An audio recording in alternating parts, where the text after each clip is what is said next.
Bismillahirrahmanirrahim. Wa min dzalika, dan sebagian dari keutamaan duduk sesudah sholat subuh, annahu, bahwasanya dia la tamas, tidak akan tersentuh jildahu, kulitnya, an-nar, api neraka. Lima ruya, sebagaimana diriwayatkan an Abi Umamah radhiyallahu anhu, dari sahabat Abu Umamah radhiyallahu anhu. Qala, sahabat Abu Umamah meriwayatkan dari baginda Rasulullah sallallahu alaihi wasallam, man shallal fajr thumma dzakara Allah ta'ala hatta tatlu'a asy-syamsu thumma shalla rak'ataini aw arba'a rak'atin lam tamassa jildahu an-nar. Wa akhadha al-hasan bi jildihi famuddahu. Man, siapa orang sholat yang sholat al-fajr, fajar, yakni sholat subuh, summa kemudian dzakarallaha, ia berzikir kepada Allah, hatta tatlu'a, sehingga terbit asy-syamsu, matahari, summa kemudian sholat, dia sholat rak'ataini, 2 rakaat, atau 4 rakaatin, atau 4 rakaat, lam tamassa, tidak akan menyentuh jildahu, kepada kulitnya, an-naru, api neraka. Wa akhadha, dan mencatatkan al-hasan, Imam Hasan, bijildihi famuddahu, bijildihi, dengan kalimat bijildihi famuddahu. Rawahul Baihaqi, meriwayatkan hadis Imam Al-Baihaqi. Bapak-bapak, hadirin dan saudara-saudara yang dirahmati Allah, melanjutkan tentang keutamaan zikir sesudah subuh, bahwa ada keistimewaan bagi kita manakala kita sholat subuh, selesai sholat subuh dilanjut dengan zikir ba'da subuh sampai terbit matahari. Biasanya pada mengerjakan begini apa tidak? Sholat subuh yang zikirnya sampai terbit matahari lebih banyak apa lebih sedikit? Lebih sedikit. Cuman sedikit apa sedikit banget? Sedikit banget apa sedikit banget? Kalau sedikit banget mungkin 3-4 masih ada. Tapi kalau sedikit banget, aku doang. Yang lain pada kemana? Udah kemana tahu kan? Buru-buru berangkat kerja. Ada yang mungkin habis subuh tidur lagi. Ada yang mungkin habis subuh minggu. Nah, ini yang pengantin baru bisa jadi habis subuh minggu. Ya Allah. Nah, ini pelajaran yang sangat berharga bagi kita. Kalau kita kepingin kulit kita, daging kita, tulang kita, seluruh badan kita besok di akhirat tidak tersentuh api neraka, maka kerjakanlah kerjaan ini. Apa kerjaannya? Sholat subuh. Tentu sholat subuhnya juga diupayakan sholat subuh yang berjamaah. Sebab man shalla subha kana fi dhimmatillah. Siapa yang sholat subuh di awal waktu dan berjamaah, maka dia akan berada dalam perlindungan Allah Subhanahu wa ta'ala. Apa-apa kalau dilindungi itu aman, awet. Tapi kalau nggak dilindungi, ya, tidak aman dan tidak awet. Ya. Contoh, kita punya badan. Kita punya badan kita lindungi dengan pakai pakaian. Maka aman badan kita, nggak mudah kena penyakit, nggak terserang angin. Yang paling bahaya, ya baru angin hidupnya aja bahaya, bagaimana angin larinya? Ya. Kalau kita lindungi badan kita dengan pakaian aman, nyaman, enak. Kita punya handphone kita lindungi dengan namanya casing. Casing itu perlindungan. HP kalau dilindungi aman, nyaman. Dipakein temper gelas sehingga kalau jatuh tidak pecah kaca HP-nya, yang pecah temper gelasnya. Dipasangin casing supaya tidak mudah kena benturan, sehingga aman, nyaman, dan menjadi awet. Nah, ini barang yang diberikan perlindungan yang melindungi sama-sama manusia. Makhluk dilindungi oleh makhluk saja menjadi aman, nyaman, tenang. Kita punya istri, kita lindungi, ya. Kita sediakan rumah, kita kasih pakaian, kita cukupi kebutuhan makan, minum, bedak, bibirnya, maka istri kita menjadi aman, nyaman, tenang. Coba kalau istri kita tidak kita lindungi, habis dinikahin, udah dibiarin aja. Rumah agak jelas, ya. Kontrak kagak, beli punya kagak, hidupnya numpang dari saudara ke saudara, dari tetangga ke tetangga. Nggak ada nyamannya, nggak ada tenangnya. Apalagi kemudian tidak dikasih nafkah, tidak dibelikan pakaian. Orang perempuan tombreng aja, bajunya kayak fotokopi, udah ganti-ganti. Oh, pantas suaminya tidak memberikan perlindungan. Perempuan celok, pucat, pantas, kenapa? Suaminya tidak memberikan perlindungan, tidak dikasih makan, tidak dikasih kebutuhan hidupnya. Ya, celok, pucat, cantiknya menjadi hilang gara-gara tidak dilindungi. Apalagi yang melindungi Allah, Masya Allah. Yang melindungi Allah itu pemilik segala-galanya, maka kita pasti akan aman, akan tenang, aman, dan nyaman. Kita pagi sholat subuh diberikan perlindungan oleh Allah. Hidup kita hari itu menjadi tenang, aman, nyaman. Ya. Tenang, kenapa? Karena kita hidup, kita percayakan kepada Allah. Semua makhluk pasti sudah ada bagian rezekinya masing-masing. Tenang, aman, kenapa? Karena yang melindungi adalah Allah, tidak khawatir pada jatuh kepada hal-hal yang tidak baik. Nyaman, enak, ada rezeki sedikit ya manfaatin sedikit, ada banyak ya hati-hati buat besok-besok kalau lagi rezekinya sedikit. Lagi tidak ada ya ikhtiar, sudah ikhtiar belum sampai ya tawakal.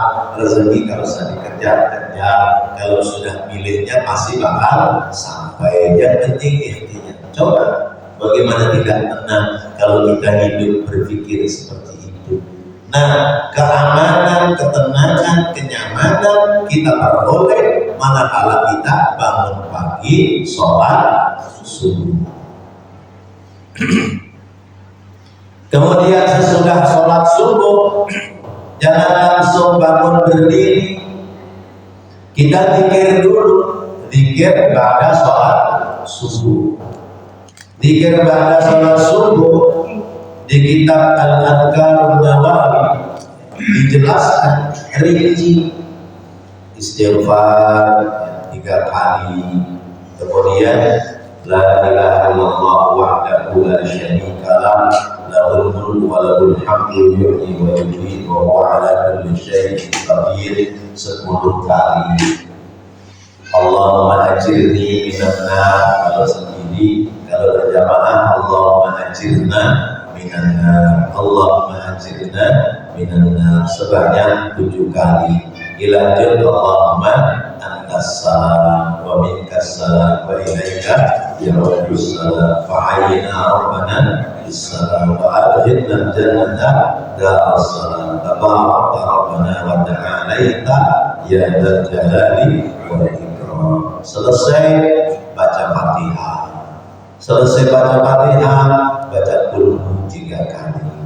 Selesai Qul 3 kali, baca Al-Fatihah. Bacaan selesai bacaannya lanjut syahidallahu annahu la ilaha illa huwa wal malaikatu wa ulul ilmi qa'iman bil qisti la ilaha illa huwal azizul hakim.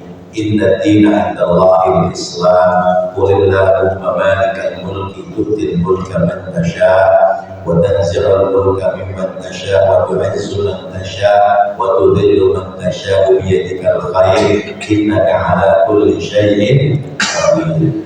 Dilanjut lagi tulijul laila fin nahari wa tulijul nahara fil lail wa tukhrijul hayya minal mayyiti wa tukhrijul mayyita minal hayy wa tarzuqu man tasya'u bi ghairi hisab.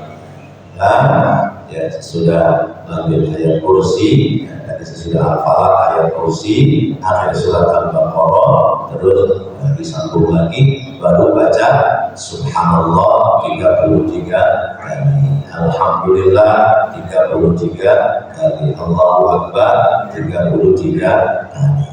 Nah itu terus seperti itu. Kalau zikir pada sholat sudah selesai, sambung lagi bertahlil. Bertahlil selesai, sambung bersolawat. Tahlil ya minimal 33 kali, syukur-syukur bisa 100 kali. Terus disambung solawat, terus sambung lagi doa adkarus shabah, zikir di waktu pagi. Ada catatan kitab Al-Wirdul Latif, zikir subuh, terus sampai selesai. Sesudah rapi selesai, ya, kok matahari belum terbit, ambil Al-Quran, baca Quran selesai 1 juz. Misalnya matahari sudah terbit, baru kita lanjutkan sholat sunnah 2 rakaat. Masya Allah, itu banyak keuntungannya. Di antara dari sekian keuntungan yang sudah kita bahas, di antara keuntungannya adalah la tamassa jildahu annar. Ya. Badannya, kulitnya besok tidak akan tersentuh oleh api neraka. Masya Allah. Nah ini sesungguhnya adalah kekayaan kita. Kalau kekayaan dunia tidak menjamin kita selamat dari sentuhan api neraka. Mau berapapun kekayaan dunia yang dikumpulkan, tidak menjamin kita selamat dari tersentuh sisa api neraka. Atau misalnya dikejar jabatan, jabatannya tinggi, lalu dengan jabatannya, maka jabatan juga tidak mungkin bisa menyelamatkan kita tersentuh dari siksa api neraka. Kita punya teman kita bisa melindungi di dunia, tetapi tidak mungkin bisa melindungi kita dari sentuhan siksa api neraka. Mana yang bisa melindungi kita dari sentuhan siksa api neraka? Adalah sholat subuh, zikir pada subuh sampai terbit matahari, ditutup dengan sholat sunnah 2 rakaat atau 4 rakaat. Mula-mula adalah sholat syuruk yang dimaksud 2 rakaat, yaitu ketika matahari keluar sudah sepenggal tapi masih bulat telur. Dimaksud sholat 4 rakaat, ya, kalau kembali kepada keterangan hadis di atasnya, maka disambung sholat duha. Disambung sholat duha. Kalau sholat sunnah syuruk dari azan subuh, kalau sholat duha itu kira-kira 2 jam sesudah azan subuh. Selesai. Tinggal kita mau beraktivitas apa saja. Insya Allah aktivitas kita yang baik-baik sesudah diawali dengan pagi yang seperti ini akan diberikan berkah oleh Allah Subhanahu wa Ta'ala. Pekerjaan-pekerjaan kita akan dilindungi oleh Allah. Jadi tenaga menjadi manfaat dalam kebaikan. Jadi pemikiran yang baik. Jadi harta benda akan diselamatkan oleh Allah Subhanahu wa Ta'ala manakala kita pagi bangun sholat subuh dilanjut dengan zikir pada subuh sampai terbit matahari. Masya Allah. Berapa jam kira-kira?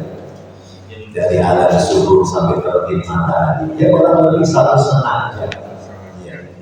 1,5 jam kalau buat tidur. Itu kalau tidur pagi udah berasa belum.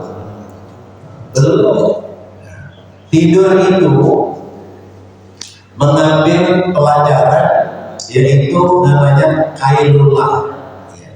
Tidur sekedar menghilangkan rasa lelah. Kalau kita mau tidur yang bagus, itu tidurlah sesudah matahari itu entar.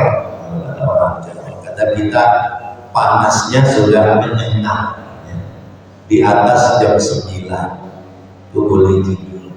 Kalau sebelum jam 9 itu masih kurang bagus, sebab tidur pada subuh itu dikatakan yurisul faqr, bisa mewarisi kefakiran, bisa mewarisi melarat, ya. Maka orang tua dulu dibilangin, orang tua dulu bilangin kita, ya, tidur jangan bangun jangan kesiangan, nanti rezekinya dipatok. Ya.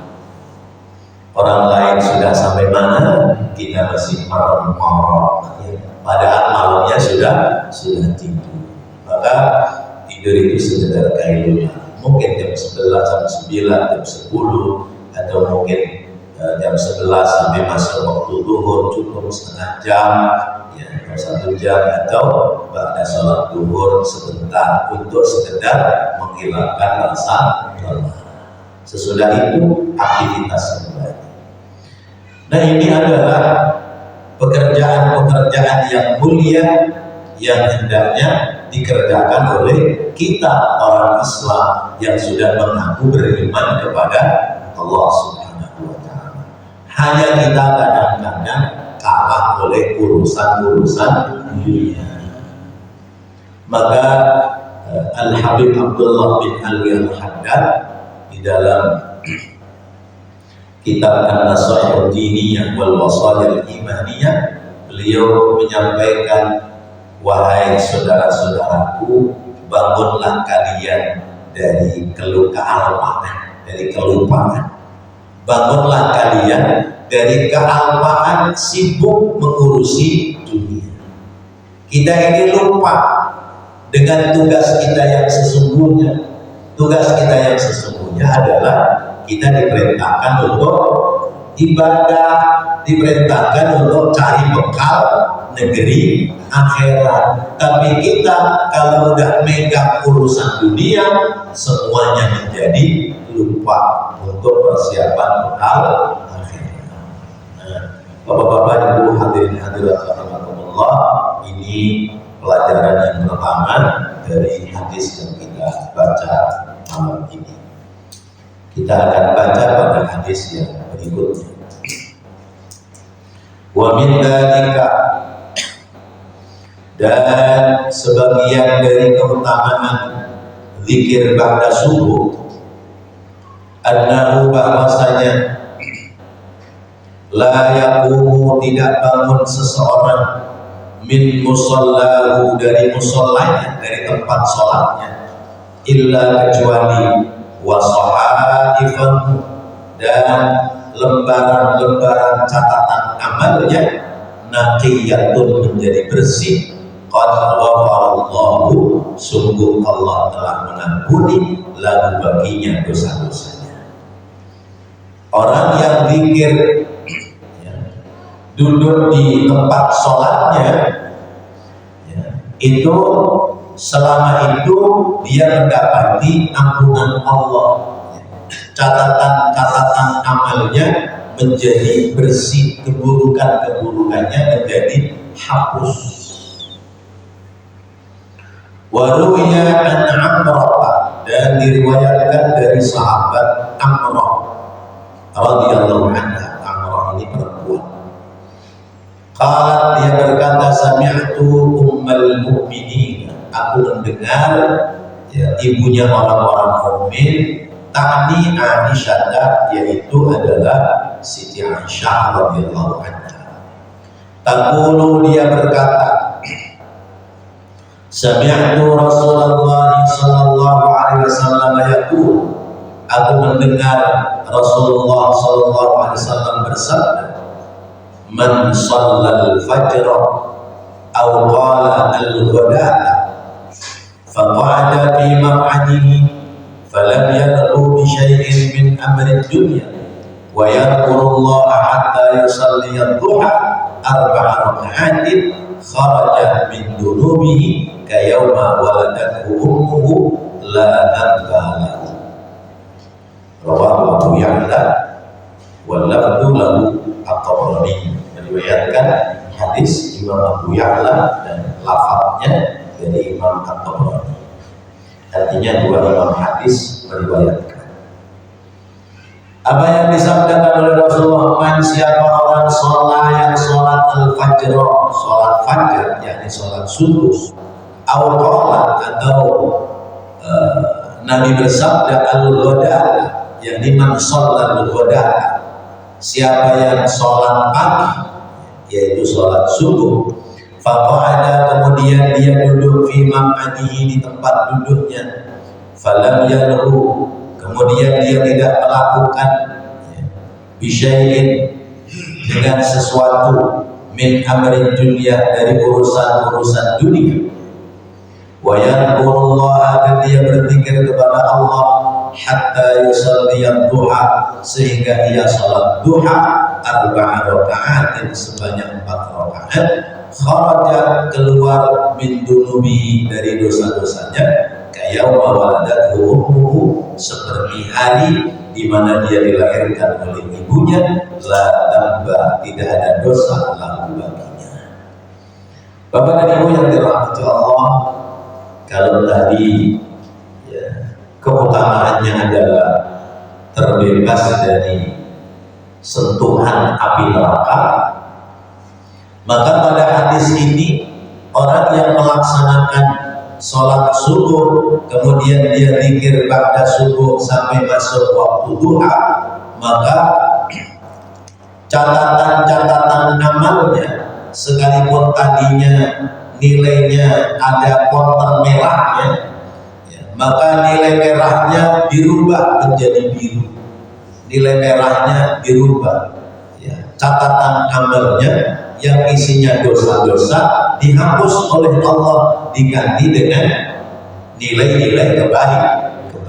Caranya bagaimana?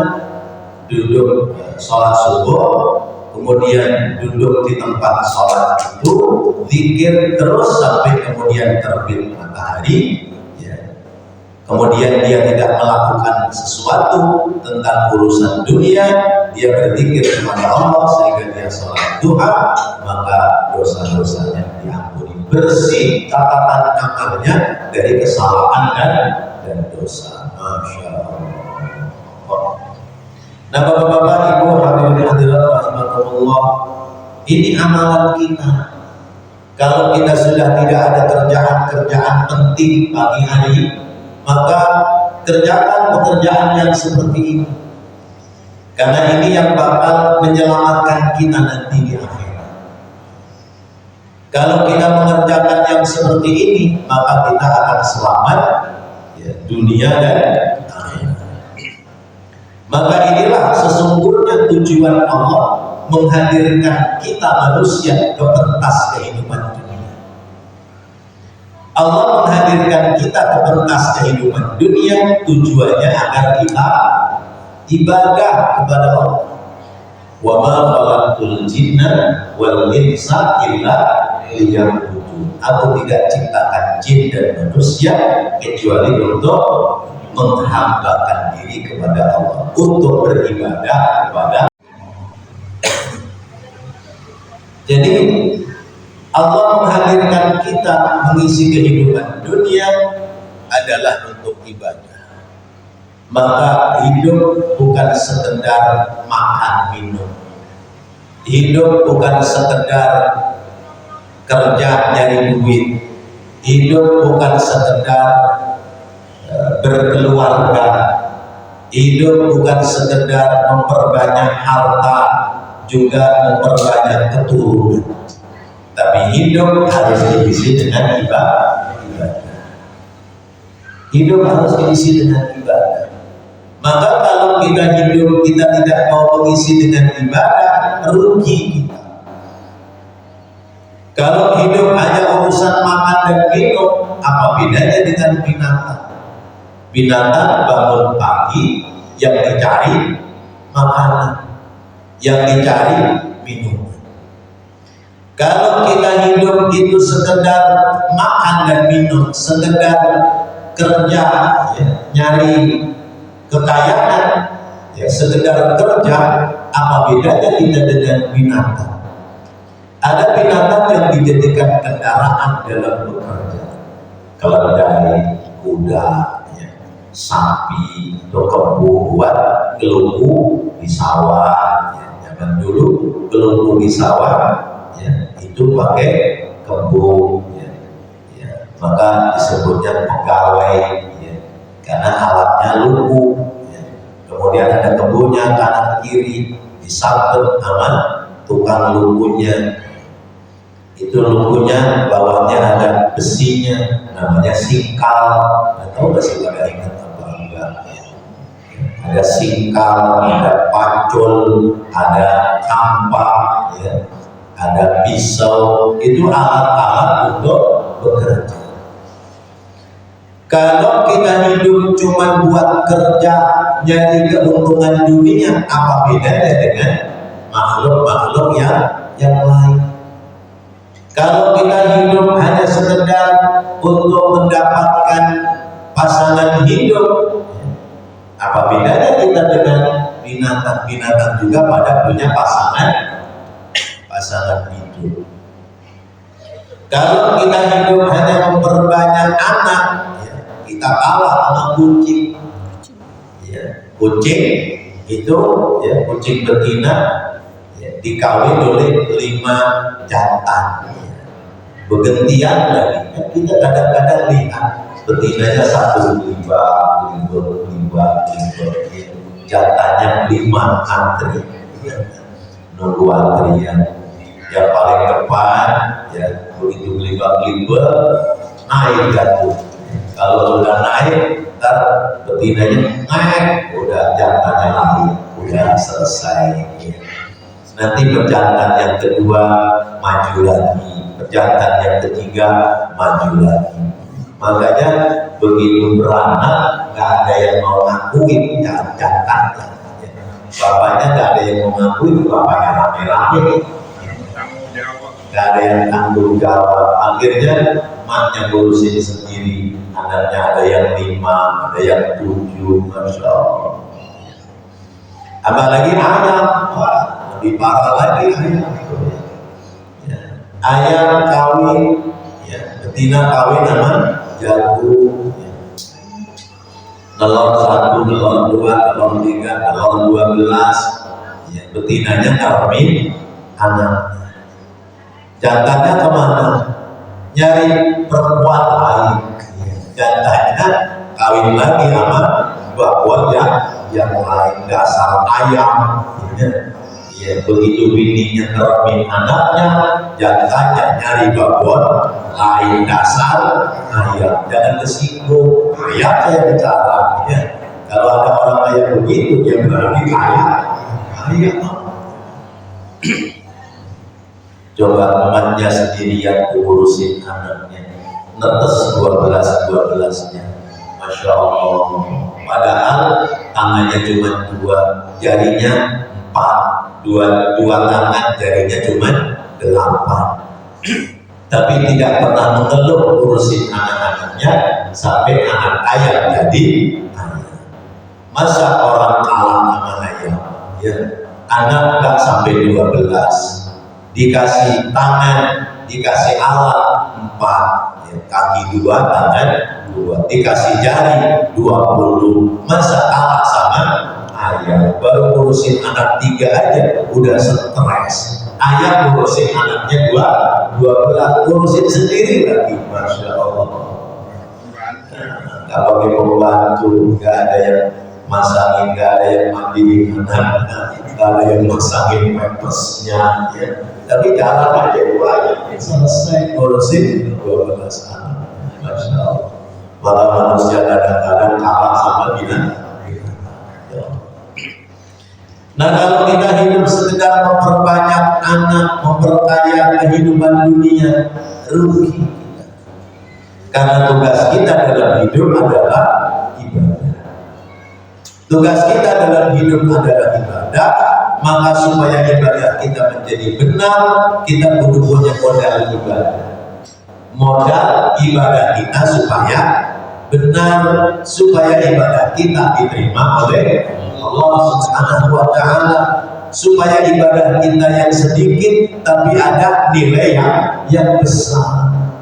Maka syarat yang pertama, modal ibadah itu orang butuh ada ilmu. Butuh ilmu. Nah, kita sekarang udah dapat di ilmu yang istimewa. Kita sholat subuh, duduk zikir subuh sampai matahari terbit. Berapa banyak keutamaan yang sudah kita bahas.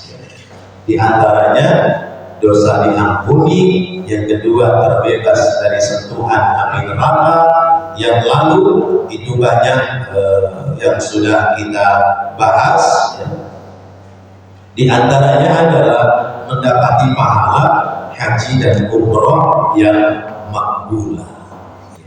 Jadi kalau kita mau ibadah haji, ibadah umroh setiap hari tanpa pakai duit, cukup sholat subuh, zikir pada subuh sampai terbit matahari, pahalanya sama dengan haji dan umroh. Gak usah repot-repot keluarin duit, gak capek-capek naik pesawat sampai terbang jauh, sudah ada pahala haji dan umroh. Masya Allah. Ini banyak ilmu. Jadi modal ibadah yang pertama adalah ilmu. Kalau kita sudah tahu ilmunya, ngerti nilai-nilai keuntungan dari ibadah kita, maka kita pasti akan menyemangati ibadah. Kita ngaji kayak begini, dapat ilmu begini, udah punya cita-cita, besok sholat subuh mau berjamaah, nggak mau ketinggalan di musola, zikir sampai terbit matahari. Biarin orang pada bangun duluan di hari. Kenapa? Saya sudah tahu ini. Sekalipun nanti besok begitu ketemu waktunya lupa sama ilmunya. Kenapa lupa? Karena kalah sama penyakit penyakit malas. Capek-capek amat orang udah bubar menjadi masjid, kita pikir mau ngapain, akhirnya dia suka ikut-ikutnya. Nah, itu kalahnya kita.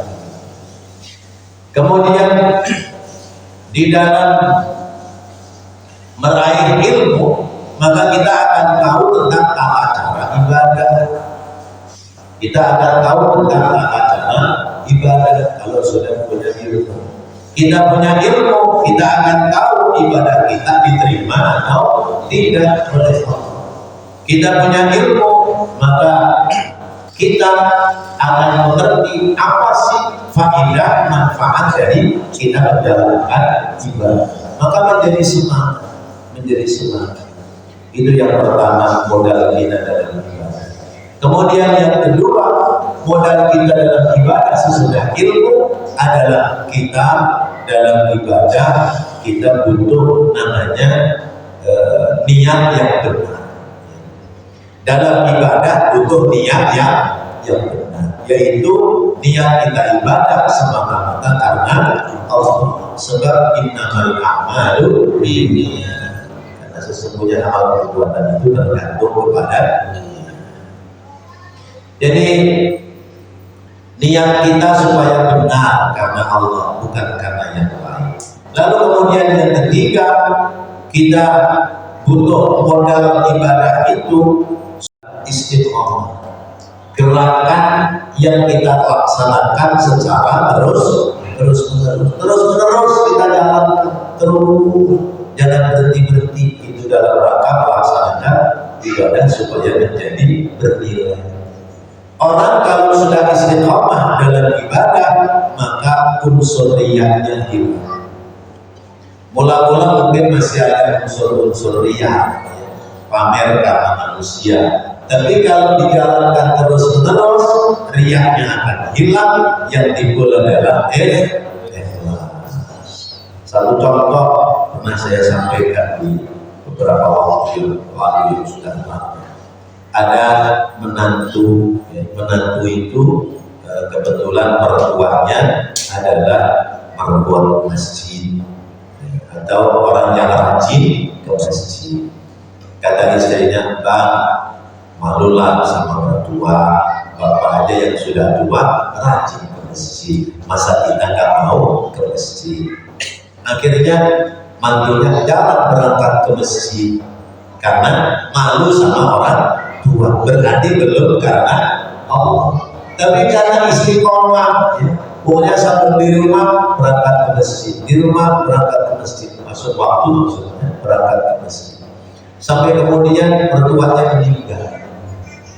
Ketika mertuanya meninggal, dia terus istiqomah berangkat ke masjid. Berarti yang tadinya malu karena mertua, lama-lama malu karena Allah Subhanahu wa Ta'ala. Itu faedahnya kita istiqomah dalam kebaikan. Jadi karenanya akan hilang, kemudian yang tersisa adalah karena Allah Subhanahu wa Ta'ala. Bapak Ibu hadirin hadirat rahimakumullah, masih ada waktu, barangkali ada yang menambahkan, dipersilakan. Ustaz, ya. Saya orang Nahdlatul Ulama ngadain takdil lah gitu ya. Kemudian nanti kan baca Yasin. Itu ketika kita baca Yasin, apakah yang diterima hanya yang mengerti atau yang bisa? Terus yang lain yang tidak, artinya yang bacaan masih salah itu nggak diterima gitu. Sudah. Ya. Kita tahlilan, sebut saja peringatin orang tua yang sudah meninggal dunia. Lalu kemudian kita mengundang orang untuk baca zikir tahlil, itu biasanya baca Yasin bareng-bareng.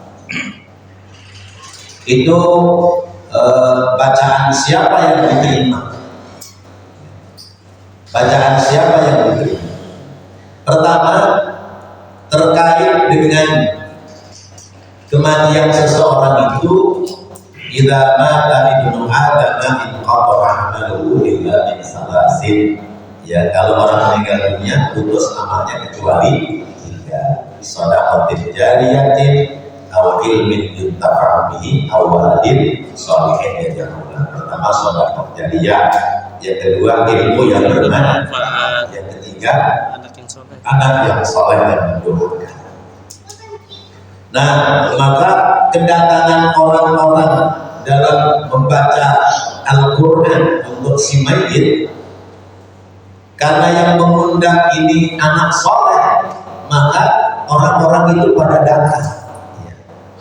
Nah, karena itu ketika ustadznya doa Allahumma Allahumma Allahumma, lalu anak si mayit itu ikut mengaminkan, maka ini masuk pada kategori doanya anak soleh, sekalipun lewat lisan imamnya, pemimpinnya.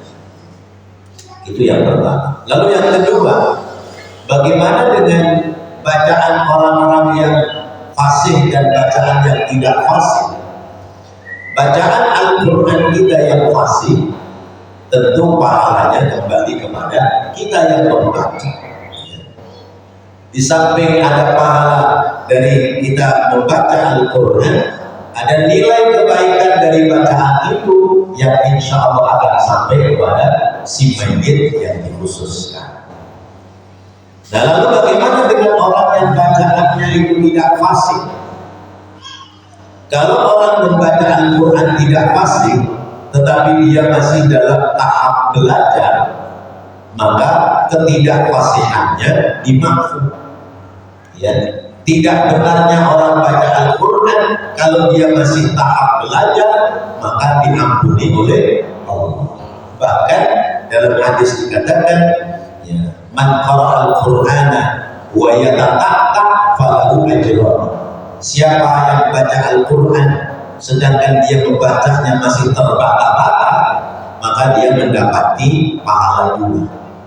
Pahala pertama semangat dalam membaca, pahala yang kedua karena dia masih dalam tahap belajar. Begitu. Lalu bagaimana dengan orang yang membaca bacaannya salah tetapi tidak pernah belajar? Pokoknya orang baca Yasin yang lihat mulut orang aja. Kalau orang mulutnya umami, dia ikut umami. Bacaannya tahu apa? Kira-kira ada pahala tak? Ya enggak ada. Atau dia membaca tapi dibacanya latinnya, berantakan bacaannya, ada pahala tak bagi dirinya? Bagi dirinya aja tidak ada pahala, apalagi mau menitipkan pahala buat orang lain. Maka kata Rasulullah, rubba min qari'in wal Qur'an ya'lam. Banyak orang membaca Al-Quran, dia tidak mendapati pahala, justru dapat kemurkaan, kemarahan dari Al-Quran. Terus bagaimana solusinya? Lagi-lagi solusinya adalah thalabul ilmi. Solusinya adalah cari ilmu supaya ibadah kita jadi benar. Demikian. Wallahu a'lam bishawab. Mudah-mudahan apa yang kita bahas, kita pelajari menjadi ilmu yang bermanfaat. Amin ya Allah ya Rabbal alamin. Rabbana taqabbal minna innaka antas samiul alim wa tub 'alaina innaka antat tawwabur rahim. Rabbir warham wa anta khairur rahimin. Wa sallallahu ala sayyidina Muhammadin wa ala alihi wa sahbihi wasallam. Walhamdulillahi rabbil alamin. Wassalamualaikum warahmatullahi wabarakatuh.